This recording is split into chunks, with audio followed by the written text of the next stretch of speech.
Class 11 first semester exam দিতে চলেছ।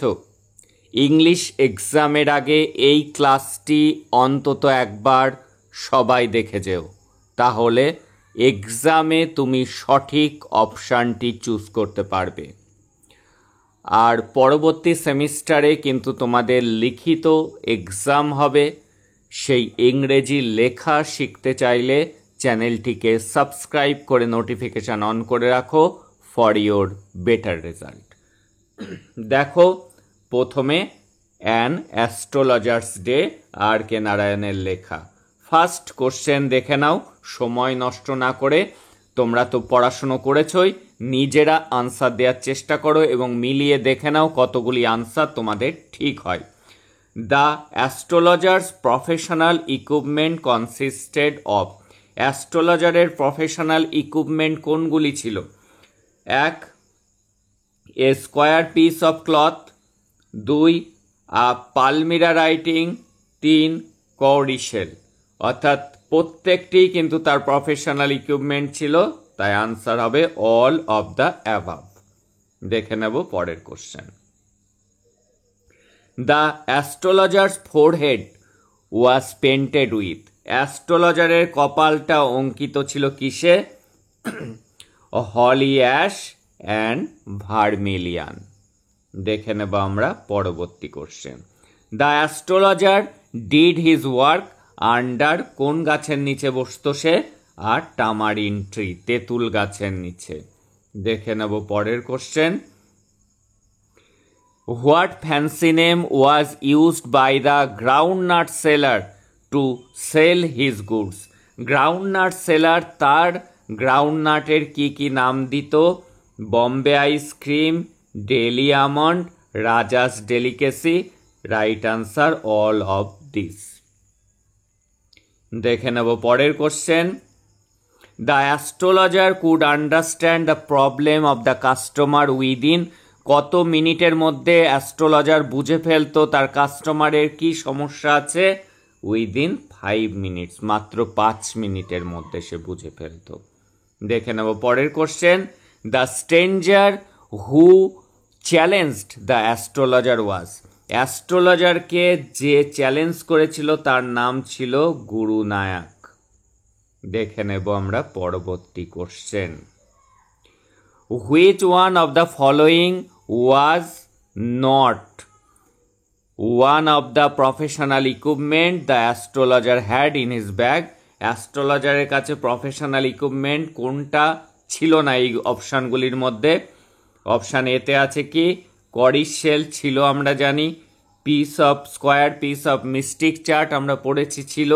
পালমিরা writing ছিল, তাহলে ছিল নাকি স্যাক্রেড অ্যাশ। এটি হলো সঠিক অপশান, এটি ছিল না তার ব্যাগে। দেখে নেব পরের question. Provided you give me twice as much if you are wrong. যদি তুমি ভুল উত্তর দাও তোমাকে দ্বিগুণ দিতে হবে।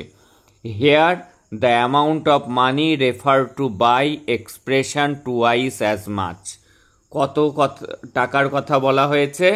বলা হয়েছে 8 আনাসের কথা। আমি তোমাকে 8 আনা দিচ্ছি, যদি তুমি ভুল আনসার দাও তাহলে তোমাকে 16 আনা রিটার্ন করতে হবে। দেখে নেব পরের question.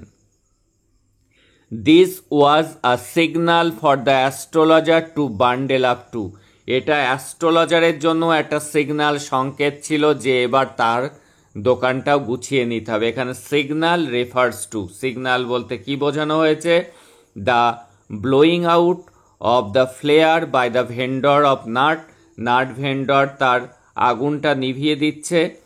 The blotting out of the green shaft light.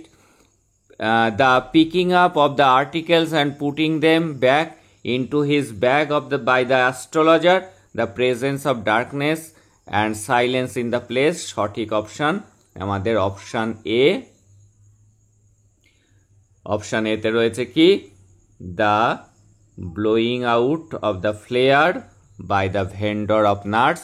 Nut বিক্রেতা যখন তার আগুনটা নিভিয়ে দিত তখন সেটাই কিন্তু অ্যাস্ট্রোলজারের কাছেও সিগন্যাল ছিল যে তার দোকানটাও গুছিয়ে নেওয়া, কারণ অ্যাস্ট্রোলজার কিন্তু ওই গ্রাউন্ড নাট সেলারের আলোতেই তার ব্যবসাটা চালাতো, তার যে ফ্লেয়ার ছিল মশাল তাতেই কিন্তু তার ব্যবসা চলতো। The astrologer caught the glimpses of the strangers face by the astrologer ওই স্ট্রেঞ্জারের মুখ কিসে দেখতে পেয়েছিল কিসে? গ্যাস লাইট না, স্ট্রিট লাইট না, টর্চ লাইট নয়, হবে সঠিক আনসার ম্যাচ লাইট। দেখে নেব পরের question. The astrologer sat under the boughs of a spreading tree. কোন ট্রির নিচে সে বসতো? আমরা জানি কি টামারিন ট্রি। এবং আরও একটা ফিল ইন দ্য ব্ল্যাঙ্কস আছে, which flanked a path running through the town. আমরা জানি টাউন হল পার্ক হবে, তাহলে টামারিন ট্রি, টামারিন আর টাউন হল, টাউন লেখাই ছিল হল পার্ক, অর্থাৎ ডি অপশান সঠিক। দেখে নেব পরের question. How much did the stranger pay the astrologer. অ্যাস্ট্রোলজারকে স্ট্রেঞ্জার কত টাকা দিয়েছিল? সেই স্ট্রেঞ্জার টাকা এক মুঠো দিয়ে চলে গিয়েছিল। অ্যাস্ট্রোলজার সেই টাকাটা নিয়ে গিয়ে তার ওয়াইফকে দেয়। ওয়াইফ যখন গোনে কত টাকা হয়? 12.5 আনা, অর্থাৎ 12.5 আনা হয়, কিন্তু দেওয়ার কথা ছিল 16 আনা। দেখে নেব পরের question. Shall I succeed in my present search or not. আমি যে জিনিসটা খুঁজে বেড়াচ্ছি সেটা আমি খুঁজে পাবো না পাবো না? অ্যান্সার দিস, এই প্রশ্নের উত্তর দাও অ্যান্ড গো, চলে যাও। স্পিকারটাকে, হু ইজ দ্য স্পিকার, এই কথাটা কে বলেছে? বক্তা হলো দ্য স্ট্রেঞ্জার, গুরু নায়ক। সে অ্যাস্ট্রোলজারকে এই কথা বলেছিল। পরের question. Pick up the cowrie shell and. সে তুলে নিল কৌড়ি শেলগুলো আর কোনগুলো? অ্যান্ড এটা ফিল ইন দ্য ব্ল্যাঙ্কস করতে দিয়েছে, প্যারাফার্নালিয়া, অর্থাৎ তার আর যে সরঞ্জাম ছিল সেগুলো আস্তে আস্তে সে ব্যাগের মধ্যে ঢোকাতে থাকলো। The astrologer caught a of his face by the match light. Astrologer সেই স্ট্রেঞ্জারের মুখের এক ঝলক দেখে নিয়েছিল ম্যাচের আলোতে। এক ঝলক ইংরেজি আ গ্লিমস। দেখে নেব পরের কোশ্চেন। এবার অ্যাসারশন আর রিজন। অ্যাসারশন কি বলছে? The stranger was relieved, astrologer was relieved of a great load. অ্যাস্ট্রোলজারের মাথা থেকে একটা বড় বোঝা নেমে গেল, এটি কিন্তু একদম সঠিক। আর রিজনে কি বলা হয়েছে? Gurunayak could not recognize the astrologer. Gurunayak অ্যাস্ট্রোলজারকে চিনতে পারেনি, এটাও কিন্তু সঠিক কথা।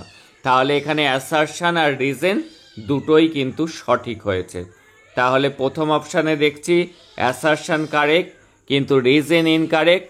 পরেরটা বোথ ইনকারেক্ট আছে, তারপরেরটা রয়েছে reason correct but assertion is incorrect, হবে number 4, both assertion and reason are correct. এটি হবে সঠিক অপশান। কিন্তু but the reason is not the correct explanation of assertion, কিন্তু এটি কিন্তু রিজন আর অ্যাসারশনের মধ্যে কিন্তু কোনো সম্পর্ক নেই। দেখে নিচ্ছি পরের question. The astrologer Saint up a prayer. Astrologer একটা প্রার্থনা করলো টু হেভেন, ঈশ্বরের কাছে, অর্থাৎ আকাশের দিকে তাকিয়ে। As the other lit a, অন্যজন কি ধরালো? আর চিরুট, সে চিরুট ধরালো, অর্থাৎ কে? স্ট্রেঞ্জার। পরের কোশ্চেন দেখব। অ্যাট লাস্ট, অবশেষে the astrologer felt relieved that. অবশেষে অ্যাস্ট্রোলজার রিলিফ, স্বস্তি অনুভব করলো। কারণটা কি ছিল? কারণটা ছিল হি ওয়াজ নট এ মার্ডারার, সে একজন খুনি নয়। কারণ সে এতদিন ভাবতো যে গুরুনায়ককে সে খুন করেছে, কিন্তু পরে সে জানতে পারলো যে গুরুনায়ক বেঁচে আছে। তার মাথা থেকে যে খুনির তকমাটা সে সরিয়ে ফেলতে পারলো। People are attracted to the astrologer for his, কিসের জন্য লোকজন আকৃষ্ট হতো তার প্রতি? তার এই যে স্যাফরন কালার টারবান, সেই জন্য তার যে গেরুয়া কালারের পাগড়ি, সেটাই কিন্তু তার কাস্টমারকে আকর্ষণ করত।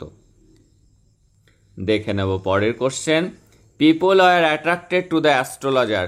অ্যাস্ট্রোলজারের দিকে লোকজন আকৃষ্ট হতো কিসের মতো? একটি মেটাফোর উপমা দেওয়া হয়েছে, বিজ আর অ্যাট্রাক্টেড টু ডালিয়া স্টার।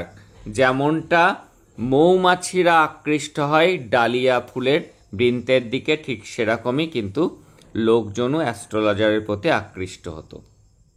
দেখে নেব পরের question. Fill in the blanks করতে দিয়েছে। The astrologer warn the stranger never to travel. Astrologer স্ট্রেঞ্জারকে ওয়ার্ন করেছিল, সাবধান করেছিল যে সে যেন দক্ষিণ প্রান্তে আর না আসে। সাউথওয়ার্ড ইজ দ্য রাইট আনসার। এবার আমরা দেখব স্বামী অ্যান্ড মাদার ওরশিপ। এটা হয়তো কোনো স্কুলে আছে, কোনো স্কুলে নেই। যাদের আছে তারা দেখে নাও, যাদের নেই তারা স্কিপ করে অমরনাথে চলে যাও। দেখো, Swami had developed the power of entering samadhi during the day of his. শৈশব থেকেই কিন্তু স্বামী বিবেকানন্দ সমাধিস্থ হতে পারতেন। Right answer childhood. দেখে নেব পরের question. What was the ground of 6 years fight?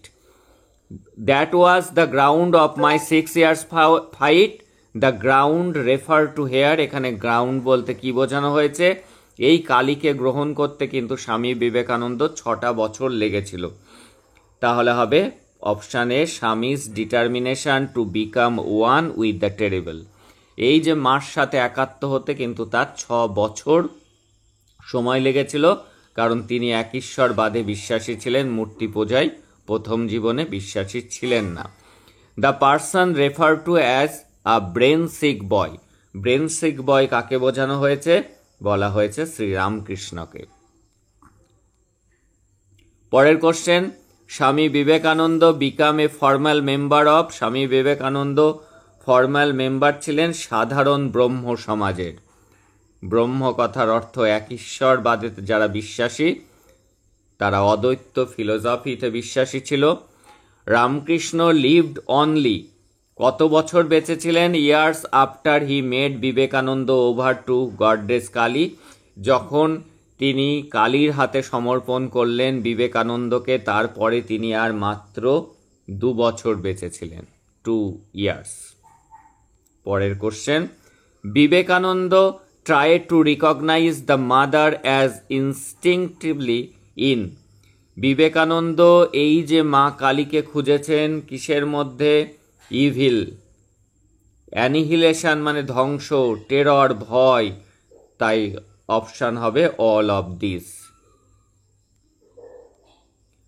Next question. Vivekananda once became a member of. কিসের মেম্বার ছিলেন? সাধারণ ব্রহ্ম সমাজের। দেখে নেব পরের question. Vivekananda had developed the power of entering samadhi at the age of. কত বছর বয়স থেকে তিনি সমাধিস্থ হতে পারতেন? 8 বছর বয়স থেকে। খেয়াল রেখো। দ্য মাল্টিটিউড অফ সেল, আমাদের মস্তিষ্কে যে কোষগুলো আছে, ইন দ্য বডি মেকআপ, সেটি কি সাহায্য করে আমাদেরকে? নার্ভাস সিস্টেম ঠিক রাখতে সাহায্য করে। দেখে নেব পরের কোশ্চেন। ওয়ান ডে, একদিন, sister Nivedita was to deliver a lecture. Lecture দিয়েছিলেন কোথায়? লেকচার দিতে যাচ্ছিলেন কালীঘাটে। দেখে নেব পরের কোশ্চেন। দুটো ড্যাশ দেখতে পাচ্ছি মাঝে, অ্যান্ড ওয়ার স্বামী সোল স্ক্রিপচুরাল অথরিটি। স্বামী বিবেকানন্দ কোন জিনিসটাকে মান্য করতেন? তিনি ব্রহ্মের পূজারী ছিলেন, ব্রহ্মে বিশ্বাসী ছিলেন। এই ব্রহ্ম কোথায় ছিল? অদ্বৈত ফিলোসফিতে। আর এই অদ্বৈত ফিলোসফি যেখানে ছিল সেটি হলো বেদ অ্যান্ড উপনিষদ। ফার্স্ট অপশানে হবে বেদ, পরের অপশানে উপনিষদ।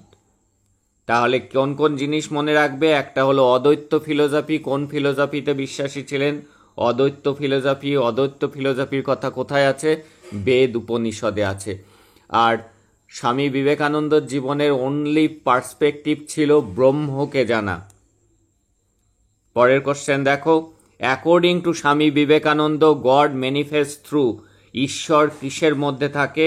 ঈশ্বর কিন্তু খারাপ এবং ভালো দুটোর মধ্যেই থাকে, evil as well as good. দেখে নেব আমরা পরের question. Swami Vivekananda was always pre occupied with. Swami Vivekananda সবসময় মোহিত থাকতেন কিসে, তার মুখ ঠোঁটে কি লেগে থাকতো, মা শব্দটি, মা কালীতেই তিনি কিন্তু সবসময় মোহিত থাকতেন। Kali the mother. দেখে নেব পরের question. The prayer that Swamiji entrusted to a disciple had acted as a. Swami Vivekananda তার একটা শিষ্যকে একটি কালীর মন্ত্র শিখিয়ে দিয়েছিলেন, যেটি তার জীবনে কেমন কাজ করেছিল? ভ্যারিটেবল চার্ম, মন্ত্রের মতো বা ম্যাজিকের মতো কাজ করেছিল। দেখে নেব পরের question. Why not a little blood to complete this picture. না হয় একটু রক্ত ঝরল সম্পূর্ণ ছবিটা কমপ্লিট করতে। এই কথাটি কে বলেছেন? এই কথাটি বলেছিলেন স্বামীজি। দেখে নেব পরের question. The poem guardian angels was composed by. Guardian angels এটি কার লেখা? এটি লিখেছেন কলোনেল হে। দেখে নেব পরের question. When Swamiji ask sister Nivedita, Swamiji যখন নিবেদিতাকে জিজ্ঞাসা করেন এ কোশ্চেন, একটা প্রশ্ন about her experience of a death scene, একটা মৃত্যু দৃশ্যের অভিজ্ঞতা, they were paying a visit to, তখন তারা কোথায় যাচ্ছিল? কোথায় যাওয়ার সময় স্বামী বিবেকানন্দ নিবেদিতাকে প্রশ্ন করেছিলেন ডেথ সিন সম্পর্কে? যখন তারা মহর্ষি দেবেন্দ্রনাথ টেগরের সাথে দেখা করতে যাচ্ছিল সেই সময়। দেখে নেব আমরা পরের question. Swamiji don't believe in Kali for. কত বছর তিনি কালীকে বিশ্বাস করেননি, মানতে পারেননি? 6 ইয়ার্স। রামকৃষ্ণের শরণাপন্ন হওয়ার সত্ত্বেও 6 বছর লেগেছিল কালীকে অ্যাকসেপ্ট করতে তার। এবং এই কালীকে অ্যাকসেপ্ট করার পর স্বামী বিবেকানন্দকে ছেড়ে রামকৃষ্ণ চিরতলে চলে যান 2 বছর পরে। পরের question. According to Swami Vivekananda the future will call. Ramakrishna পরমহংসকে ভবিষ্যৎ কি বলবে? বলবে অ্যান ইনকার্নেশন অফ কালী। কালীর অবতার হিসাবে লোকজন একসময় রামকৃষ্ণকে বলবে। পরের question. The Swami and mother worship is taken from. এই গল্পটি কোথা থেকে নেওয়া হয়েছে? নেওয়া হয়েছে the master as I saw him. কার লেখা? সিস্টার নিবেদিতার লেখা। দেখে নেব এবার অমরনাথ। যাদের অমরনাথ আছে তারা এবার খেয়াল করো। And thus his neighbourhood tended to a form a social centre. এখানে একটু স্পেলিং মিস্টেক আছে। এখানে সোশ্যাল সেন্টার হবে, এখানটায় to form a social centre, SOCIAL। এই যে কার চারিদিকটা সোশ্যাল সেন্টারে পরিণত হয়েছিল, এটি কিন্তু তেহসিলদার হবে। পরের কোশ্চেন দেখো। In this way possibly was defeated or fulfil that presentiment. The expression that presentiment, অর্থাৎ যে দুশ্চিন্তা কথা এখানে উল্লেখ করা হয়েছে সেটা কি একটা স্বপ্ন বা একটা দুশ্চিন্তা ছোটবেলা থেকেই স্বামী বিবেকানন্দকে তাড়া করে নিয়ে বেড়াতো? সেই বিষয়টি কি? সেই বিষয়টি ছিল যে স্বামী বিবেকানন্দর মৃত্যু হবে কোনো শিবা টেম্পলে, এবং যেটি পাহাড়ে ঘেরা। Swami would die in a Shiva temple among the mountain. দেখে নেব আমরা পরের question. The scenery of which of the following place has been compared to that of Switzerland. কোন জায়গার দৃশ্যকে সুইজারল্যান্ডের সাথে তুলনা করা হয়েছে? কিছুদিন আগে টেরোরিস্ট অ্যাটাকও হয়েছিল এখানে। খুব সুন্দর জায়গা পেহেলগাম। দেখে নেব পরের question. Kashmir seemed in those weeks to be full of. কিসে পরিপূর্ণ ছিল ওই সপ্তাহগুলোতে? পিলগ্রিমস, পুণ্যার্থীতে পরিপূর্ণ ছিল। স্বামী silently উইথড্রিউ from the cave because. Swami Vivekananda সেই কেভে ঢুকে প্রণাম করে কতবার তিনি হাঁটু গেড়ে প্রণাম করে তিনি উঠে চলে আসলেন। কেন? কারণ যাতে ইমোশন আবেগ তাকে তিনি ভয় পেয়েছিলেন, আবেগ তাকে যেন ঘিরে না ধরে, অর্থাৎ he was afraid that emotion might come over him. Question, পরের কোশ্চেন দেখো, pilgrims always carried with them, পিলগ্রিমরা তাদের সাথে কি বহন করত? বাজার, একটা বাজার নিয়ে যেত তারা, যেখানে হল্টিং প্লেসে বাজার বসিয়ে দিত। Mughal garden is at, Mughal garden কোথায় অবস্থিত? আচ্ছা বলে অবস্থিত। দেখে নেব পরের question, the narrator move to Pawan, ন্যারেটররা পবন গেল, moved from Pawan to, Pawan থেকে তারা কোথায় গিয়েছিল? গিয়েছিল পেহেলগ্রামে। দেখে নেব পরের question, Amarnath is remarkable for its, কিসের জন্য অমরনাথ বিখ্যাত? বিখ্যাত তার simplicity and closeness to nature. দেখে নেব পরের question, the rest of pilgrims were tied with the, এই যে পিলগ্রিমদের হাত, তারা সেখানে অমরনাথে গিয়ে সেখানে তারা রক্ষাবন্ধন অর্থাৎ রাখি বন্ধন পালন করেছিল, তারা তাদের হাতে কি বেঁধে দিয়েছিল? রেড অ্যান্ড ইয়েলো থ্রেডস, অর্থাৎ লাল হলুদ রঙের সুতো বেঁধেছিল। দ্য রাইটস অফ পিলগ্রিমেজ, পিলগ্রিমেজদের রীতিনীতি Swami Vivekananda observe during the enter Amarnath যাত্রা ওয়ার, কি কি নিয়মকানুন সে মেনেছিল? এক, সে মালা জপ করেছিল, কাউন্টেড বিডস। আর কি, সে চান করেছিল বরফে গোলা জলে, 5টা নদীতে মনে রেখো, breathe in the ice water and 5 stream. আর কি, কেপ ফাস্ট অর্থাৎ উপোস থেকেছিল। তাহলে আনসার হবে অল অফ দিস। দেখে নেব আমরা পরের question, Nivedita saw the last human duelling at, কোন পর্যন্ত সে মানুষের শেষ সীমানা দেখেছিল? শেষ সীমানা সে দেখেছিল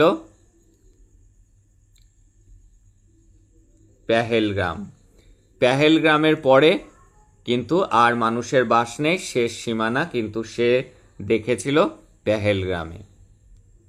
দেখে নেব পরের question, fill in the blanks with correct alternative, এখানে কি হবে? Purity and whiteness of the, এখানে আইস লিঙ্গমের কথা বলা হয়েছে, অর্থাৎ আইস পিলার, অর্থাৎ শিবলিঙ্গের কথা বলা হয়েছে। দেখে নেব পরের question, Amarnath is the chapter of the book, বইয়ের কত নাম্বার চ্যাপ্টার এটি? এটি হলো 8 চ্যাপ্টার। মূল যে গ্রন্থ the master as I saw him, তার 8 নাম্বার চ্যাপ্টার হলো অমরনাথ। দেখে নেব আমরা পরবর্তী question, there were hundreds of monks, সেখানে কয়েকশো সাধু ছিল, of all orders with their dash tent, তাদের টেন্ট কেমন কালারের ছিল? তাদের টেন্ট কিন্তু গেরুয়া কালারের ছিল, আর সাইজে একটা বিগ সাইজ আমব্রেলার মতো ছিল, ছাতার মতো ছিল। In the text Amarnath the phrase the fortunate member refers to, fortunate member বলতে কাকে উল্লেখ করা হয়েছে? সিস্টার নিবেদিতাকে। দেখব পরের question, the cave of Amarnath was situated in, Amarnath গুহাটা কোথায় কিসের মধ্যে অবস্থিত ছিল? বোল্ডার স্ট্রিউন গ্রজ, একটা গিরিখাতের মধ্যে সেটা অবস্থিত ছিল।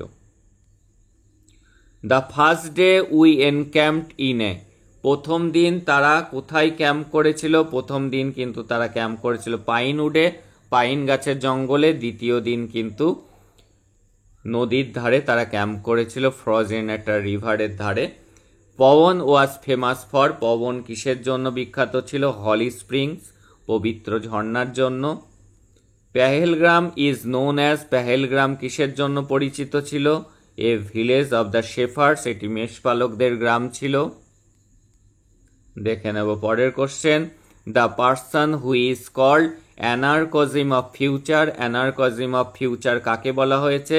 স্বামী বিবেকানন্দকে বলা হয়েছে। দেখে নেব পরের question, the camp halted at the camp halted at Pahalgam to, পেহেলগ্রামে একদিন হল্ট করা হয়েছিল কিসের জন্য? কিপ একাদশী, একাদশীর ব্রত পালনের জন্য তারা একদিন পেহেলগ্রামে হল্ট করেছিল। দেখে নেব পরের question. On the second day, দ্বিতীয় দিন, a great camp fire was made of. Great camp fire করা হয়েছিল, রাতে আগুন জ্বালানো হয়েছিল কি গাছ দিয়ে, কি গাছের ডাল দিয়ে? জুনিপার। এইবার আমরা দেখব model millionaire. Where did Alan Trevor get the old suit own by baron Hausberg? যে পুরনো স্যুটটা পড়েছিল সেটি অ্যালান ট্রেভর কোথা থেকে কিনেছিল? কিনেছিল স্পেন থেকে। দেখে নেব পরবর্তী question.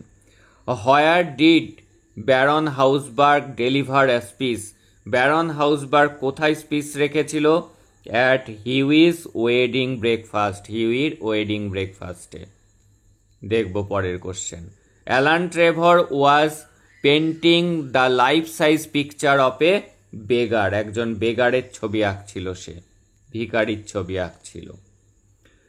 What did colonel Merton, অর্থাৎ লরা মার্টনের বাবাকে বলা হয়েছে colonel Merton, lose his temper and digestion. সে তার মেজাজ এবং হজম শক্তি হারিয়েছিল কোথায়? ইন্ডিয়াতে থাকাকালীন, ইন ইন্ডিয়া। দেখে নেব পরের question. What made the situation worse for Hughie Erskine? Hughie এরস্কিনের জন্য পরিস্থিতি আরও খারাপ কখন হয়েছিল? যখন সে লরার প্রেমে পড়েছিল। He is falling in love with Laura Merton. দেখব পরের question. How did the narrator describe the look of? Alan ট্রেভরের লুক কেমনভাবে বর্ণনা করেছেন? হ্যান্ডসাম, রাফ, ওয়েল গ্রুমড নাকি আগলি? গল্পে লেখা আছে রাফ। দেখব পরের question. What was the opinion of Alan Trevor about the good looking men and women? Good looking, যারা ভালো দেখতে পুরুষ মহিলা সম্পর্কে তার মন্তব্যটা কি ছিল? তার মন্তব্য ছিল দে রুল দ্য ওয়ার্ল্ড। এরাই পৃথিবী, they should rule the world. এদেরই উচিত পৃথিবীটাকে চালনা করা, শাসন করা। His father bequeath him his and, অর্থাৎ হিউইর বাবা তার জন্য কি রেখে গিয়েছিল? আ ক্যাভেলরি সোর্ড, একটা অশ্বারোহী যোদ্ধার সোর্ড মানে তরোয়াল, আর তার সাথে কি? A history of peninsular war in 15 volumes. মনে রেখো, পেনিনসুলার যুদ্ধের ইতিহাস, সেই বইয়ের 15টা খণ্ড আর একটি ক্যাভেলরি সোর্ড, এটি মনে থাকে যেন। দেখব পরের question. What was Huey doing? Huey কি করছিল? When his servant ব্রট A card for him, যখন তার জন্য কার্ড নিয়ে এসছিল তখন সে কি করছিল? যখন তার জন্য কার্ড নিয়ে এসছিল ব্যারন হাউসবার্গের পক্ষ থেকে, তখন সে কিন্তু ব্রেকফাস্ট করছিল। কে নিয়ে এসছিল কার্ড? পরবর্তীতে আমরা দেখে নিচ্ছি। Who came to meet Hughie in his house? হিউইর সাথে তার বাড়িতে দেখা করতে এসেছিল ব্যারন হাউসবার্গের মেসেঞ্জার কে? Gustave Naudin. What was the condition of the boot that beggar model had own? Beggar মডেলের যে জুতোটা পরা ছিল সেই জুতোটা কেমন? সেটি তালি দেওয়া এবং সেলাই করা ছিল, প্যাস্ট অ্যান্ড কবলেট। দেখে নেব পরের question. Is the privilege of the rich not the profession of the unemployed? কোন জিনিসটা কেবলমাত্র বড় লোকেদের জন্য, বেকার লোকেদের জন্য নয়? সেটি হলো রোম্যান্স। দেখব পরের question. How much according to Alan Trevor does a model get for sitting? একজন মডেল এই যে পোজ দেওয়ার জন্য সে কত করে পায়? আর শিলিং অ্যান আওয়ার, ঘন্টা প্রতি 1 শিলিং করে পায়। Which famous painters does Alan Trevor mention about his appreciation of the model? মডেলদের প্রশংসা করতে গিয়ে দুটো পেন্টারের নাম উল্লেখ করেছেন অ্যালান ট্রেভর। তারা কারা? একটা হলো ভেলাস্কুইজ আর একটা হলো রেমব্র্যান্ড। দেখব পরের question. That old beggar as you call him is one of the richest men in Europe. সঠিক আনসার রিচেস্ট। দেখে নেব পরের question. How was the accent of monsieur Gustave Naudin's English. এই যে গুস্তাভা নাউদিন যে ইংরেজি বলছিল তার মধ্যে কিসের কোন ভাষার টান ছিল? টান ছিল স্লাইট ফ্রেঞ্চ অ্যাসেন্ট। দেখব পরের question. Who was the elderly বেগার posing as a model. এখানে যে বেগারটি মডেলের পোজ দিয়ে আছে আসলে সে কে ছিল? সে ছিল ব্যারান হাউসবার্গ। দেখব পরের question. Which of the following statement is true. কোনটি সঠিক? সেটি হলো গুস্তাভা নাউদিন ওরে গোল্ড স্পেকটেকেল। গুস্তাভা নাউদিনের কিন্তু সোনার চশমা পরা ছিল, আর কি সোনার ফ্রেম আওলা চশমা। পরের question. Come to me my boy when you have got dash. তুমি আমার কাছে এসো বাছা যখন তোমার নিজের কত থাকবে? 10,000 পাউন্ডস। যে কন্ডিশন লরা মার্টনের বাবা দিয়েছিল সেটা হিউই যদি 10,000 পাউন্ড রোজগার করতে পারে তাহলে তাদের বিয়েটা সে দেবে। Who was the best man at the time of Hughie's marriage সেরিমনিতে বেস্ট ম্যান ছিল অ্যালান ট্রেভর, আর স্পিচ রেখেছিল ব্যারান হাউসবার্গ। এই দুটি মনে রেখো। A wedding present to Hughie Erskine and Laura Martin from an old beggar. Old beggar এখানে কাকে বোঝানো হয়েছে? ব্যারান হাউসবার্গকে। What was the colour of Hughie's eyes. হিউইর কালার, চোখের কালার ছিল গ্রে। পরবর্তী question. What remuneration did Trevor get for drawing the picture of the beggar. এই বেগারের মডেলের ছবিটা এঁকে সে কত পাবে? সে পাবে 2,000 গিনিস। পেন্টার্স, ফিজিশিয়ানস, পোয়েট এরা কিন্তু গিনিস পায়, মনে রেখো। দেখব পরের question. According to Alan Trevor what does Hughie's donating money to beggar reflect. এই যে ভিখারিকে সে অর্থ দান করেছিল, একটা কি দিয়েছিল? সভিরেন। সভিরেন কথার অর্থ ব্রিটিশ গোল্ড কয়েন। হিউই সেই বেগার মডেলকে সত্যিকারের বেগার ভেবে তার প্রতি সদয় হয়ে একটা সভিরেন দিয়েছিল যার অর্থ গোল্ড কয়েন। এর মধ্যে দিয়ে কি প্রকাশ পায়? যে হিউই একজন অত্যন্ত কাইন্ড হার্টেড পারসন। তার ইংরেজি হিজ ফিলান্থ্রফি। ফিলান্থ্রফি কথার অর্থ কাইন্ড হার্টেড। দেখব পরের question. What according to the narrator of the story should the poor be. গরিবদের কেমন হওয়া উচিত? গরিবদের হওয়া উচিত প্র্যাকটিক্যাল অ্যান্ড প্রসেইড। গরিবদের কিন্তু প্র্যাকটিক্যাল হওয়া উচিত। এই ছিল অত্যন্ত গুরুত্বপূর্ণ প্রোজ থেকে কোশ্চেন। যারা না কেটে পুরো সম্পূর্ণ ক্লাসটি দেখলে তাদের কিন্তু সঠিক অপশান প্রোজ থেকে চুজ করতে কোনো সমস্যা হবে না। That's all today. দেখা হচ্ছে পরের ক্লাস।